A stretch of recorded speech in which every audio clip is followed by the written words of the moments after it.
Good evening, everyone. Welcome to the channel. Before I begin, here are my disclaimers. Today I am going to give you an update about Caesars Entertainment Inc.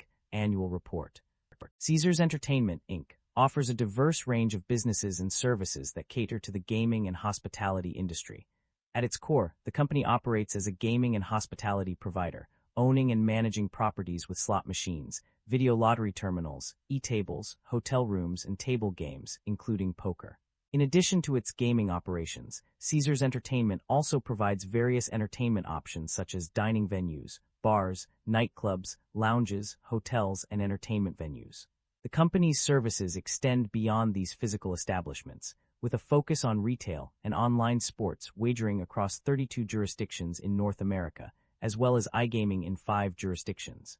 The company's offerings also include staffing and management services, further solidifying its position as a comprehensive provider of gaming and hospitality solutions.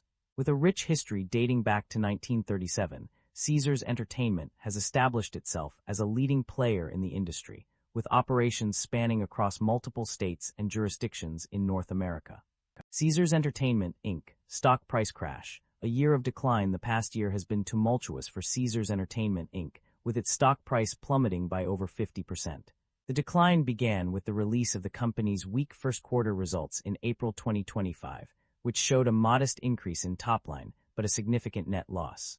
This lackluster performance made investors uneasy and set the tone for the rest of the year. Throughout 2025, Caesars Entertainment continued to underperform, with a 3-year annual revenue growth rate of only 3.2%. The company's pursuit of growth came at a cost, as it incurred significant losses. By May 2025, the stock had fallen by 18% in just 3 months. The broader market conditions and sector challenges also took their toll on the company's performance. The full-year loss of -$502 million in 2025 was a stark reminder of the company's struggles.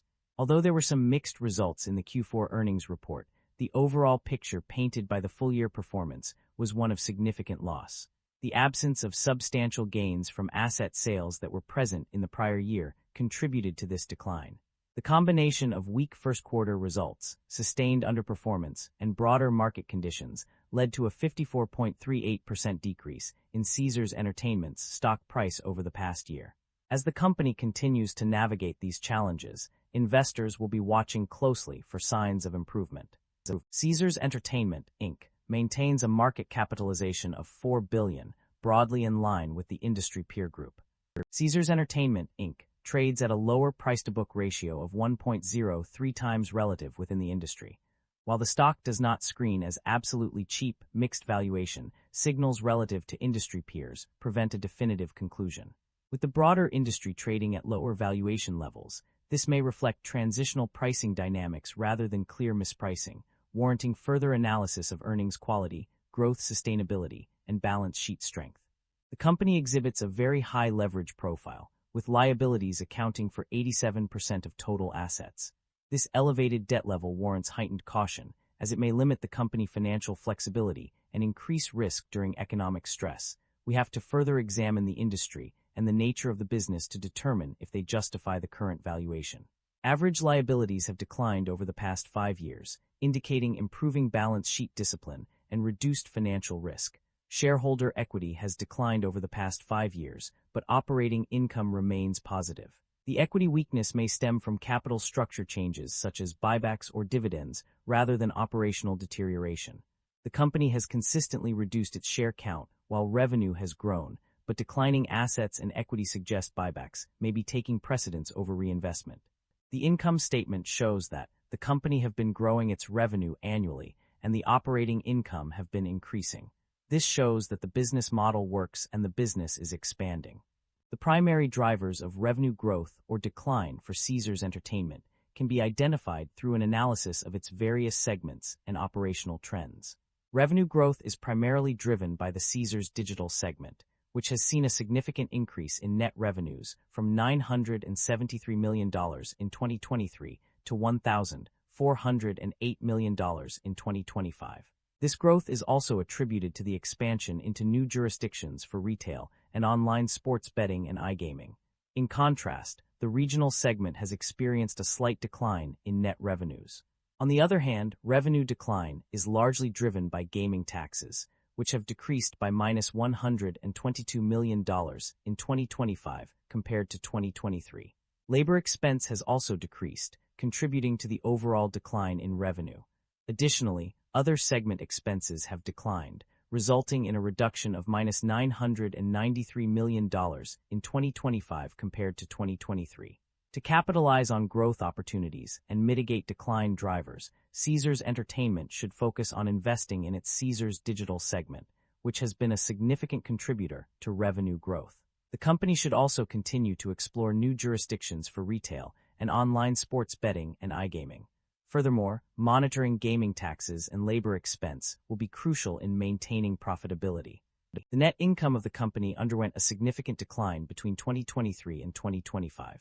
In 2023, the net income was $828 million, but by 2024, it had dropped to $211 million and then plummeted to -$437 million in 2025. This represents a staggering -52.1% change from 2023 to 2025, and an even more dramatic -207% change from 2024 to 2025. The profit margins of the company also suffered a decline during this period. The adjusted EBITDA margin decreased from 34.2% in 2023 to 31.6% in 2025, representing a -7.3% change. Similarly, the margin dropped from 33.3% in 2024 to 31.6% in 2025, resulting in a -4.8% change. Several factors contributed to this decline in net income and profit margins. The increased fuel costs affecting casino operations were a significant concern. Additionally, lower than expected profitability and potential significant losses from sports betting industry risks weighed heavily on the company's financials. Variability in win rates for gaming customers also had an impact, as did significant losses on a gross win basis for sportsbook operations. The high costs associated with investments in online offerings, technology, and marketing initiatives further eroded profit margins. Uncertainty around the success of new products and services was another concern, as was potential losses from credit extended to customers. Negative publicity related to fraud or cheating by customers also had a negative impact on the company's financials. Furthermore, increased debt service obligations due to interest rate volatility and special charges related to lease termination costs, impairment charges, and other special charges affected profit margins. These factors combined to result in a significant decline in net income and profit margins between 2023 and 2025.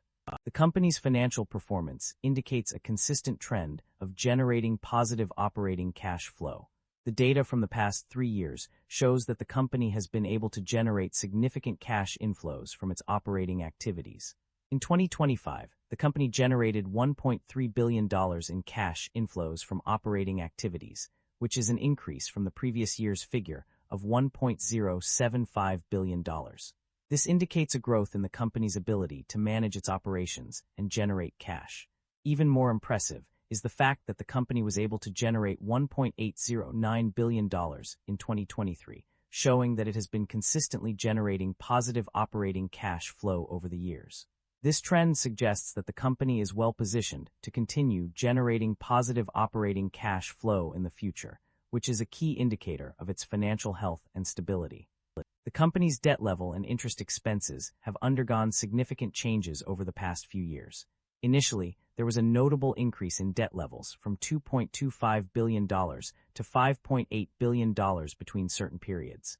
However, this trend reversed with a decrease in total borrowing capacity from $12,154 million, 2024, to $11,791 million, 2025. Furthermore, long-term debt decreased by 3.1% and current portion of long-term debt increased by 4.6%. In terms of interest expenses, there was an initial increase of $62 million in net interest expense from $2,342 million in 2023 to $2,304 million in 2025. However, this trend reversed with a decrease in total interest expense by $62 million from $2,366 million in 2024 to $2,304 million in 2025. Additionally, the company's shift towards variable rate debt led to a reduction in net interest expenses. The company's interest expenses have also been affected by changes in interest rates and margins. For instance, a 100 basis point increase in term SOFR resulted in an approximately $61 million annual interest cost change. Furthermore, the loss on extinguishment of debt decreased from $89 million in 2024 to $4 million in 2025. In conclusion, while there were initial increases in debt levels and interest expenses, these trends reversed with a decrease in total borrowing capacity and net interest expense. The company's shift towards variable rate debt and changes in interest rates have also contributed to the reduction in interest expenses. Management is optimistic about the company's outlook, expecting continued growth in its Caesars Digital segment as more jurisdictions legalize retail and online sports betting. The company plans to increase product offerings as iGaming expands into additional states, positioning itself for long-term success. Online betting and gaming will complement the brick-and-mortar casino business, with a strong and steady uptake anticipated in the U.S. market due to state-by-state legislation. To stay competitive, Caesars is investing in online betting and gaming offerings, while also leveraging its rewards program, Caesars Rewards, to drive customer loyalty and retention. The company's cross-market strategy focuses on establishing a gratifying and frictionless relationship with customers through Caesars Rewards, enabling effective competition and capturing a larger share of customers' entertainment spending. While management acknowledges several risks and challenges, including seasonality, regulation, and additional regulatory hurdles, it is confident in its ability to manage these risks through strategic investments and a focus on customer relationships. Overall, the company's strategy emphasizes the importance of investing in online betting and gaming offerings, leveraging rewards programs, and establishing strong customer relationships to drive long-term growth and success. The company has made several significant acquisitions over the years that have contributed to its growth and expansion. In 2014, it acquired MTR Gaming Group, Inc., followed by Isle of Capri Casinos, Inc.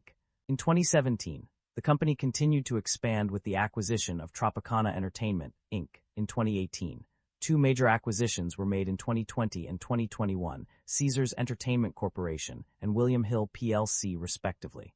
Additionally, a significant deal was made in 2025 when VICI Leases acquired $11.7 billion worth of assets. On the other hand, the company has also divested some of its properties and operations to focus on core businesses. In 2024, it sold the LINQ Promenade and disposed of certain ROU, right of use, assets and lease liabilities in both 2025 and 2024. The Forum Convention Center is also set to be sold to VICI Leases if a put-call right agreement is exercised by VICI.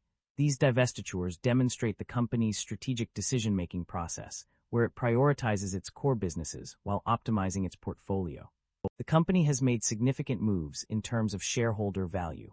Notably, it has chosen not to pay cash dividends on its common stock, instead opting for a different approach to return value to shareholders. On the other hand, the company has actively engaged in share buybacks, purchasing a total of 1,780,556 shares. This strategy suggests that the company is prioritizing capital allocation and shareholder value creation through share repurchases rather than traditional dividend payments.